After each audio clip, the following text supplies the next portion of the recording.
Treatment of myasthenia gravis. Treatment modalities available are symptomatic or cholinesterase inhibitors, oral immunosuppressive agents, immunomodulatory treatment, biologic agents, and thymectomy.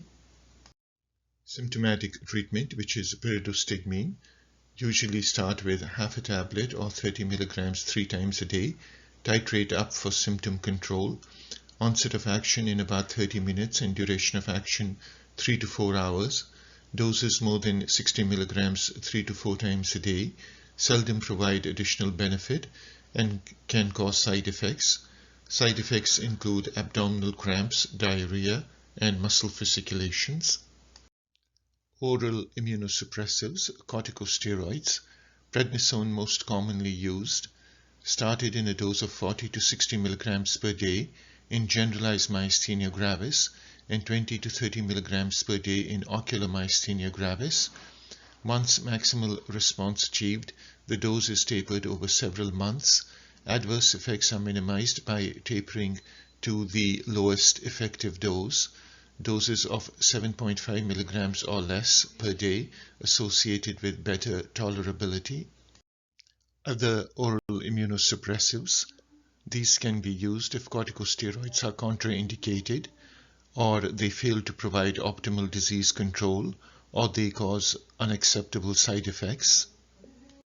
Alternative immunosuppressives are azathioprine, 100 to 150 milligrams a day given in 2 to 3 divided doses, mycophenolate 2 to 3 grams per day given in 2 divided doses, and cyclosporin 4 to 6 milligrams per kilogram per day given in 2 divided doses. Immunomodulatory treatment includes IVIg and plasma exchange. These are used to treat rapidly progressive or severe generalized weakness. They are considered equally effective, but plasma exchange can cause more rapid improvement and may be more effective in patients with MuSK myasthenia gravis. Chronic IVIg treatment may be used to manage refractory myasthenia gravis. Biologic agents include rituximab, which is a monoclonal antibody directed against CD20 positive B cells. MuSK MG responds extremely well with long-lasting remissions, and it should be considered as an early option in MuSK MG. It is also indicated in patients with refractory myasthenia gravis. Another biologic agent is eculizumab, which is an IV monoclonal antibody. It causes blockade of complement activation and reduces acetylcholine receptor destruction. It was approved by the FDA for use in refractory MG in October 2017. The surgical treatment modality available is thymectomy. This is usually performed by the transsternal route. However, minimally invasive approaches are used in some centers. How do we use the different modalities in managing patients with myasthenia gravis? For ocular MG, which is myasthenia confined to the ocular muscles, it is not life-threatening but can be disabling. It is usually treated symptomatically with pyridostigmine. If no response, prednisone treatment is initiated.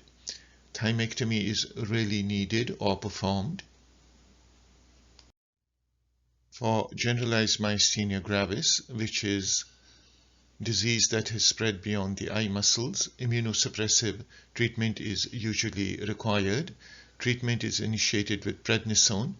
Onset of action is in 2 to 4 weeks, but maximum effect may need 3 months.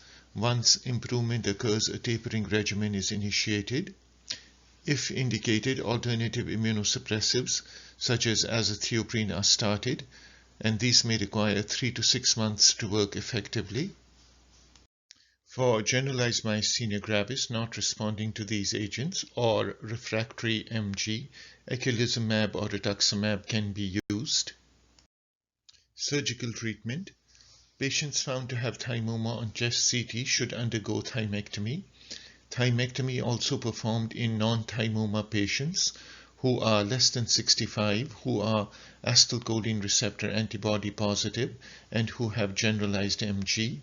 There is no established role for thymectomy in MuSK MG. Management of myasthenic crisis. For patients in crisis or severe exacerbation, IVIg and plasma exchange are equally effective, but plasma exchange has a more rapid effect.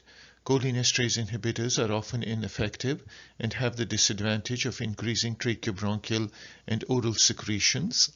Precedents for crisis are usually infection, surgery, stopping treatment, using medications that exacerbate MG.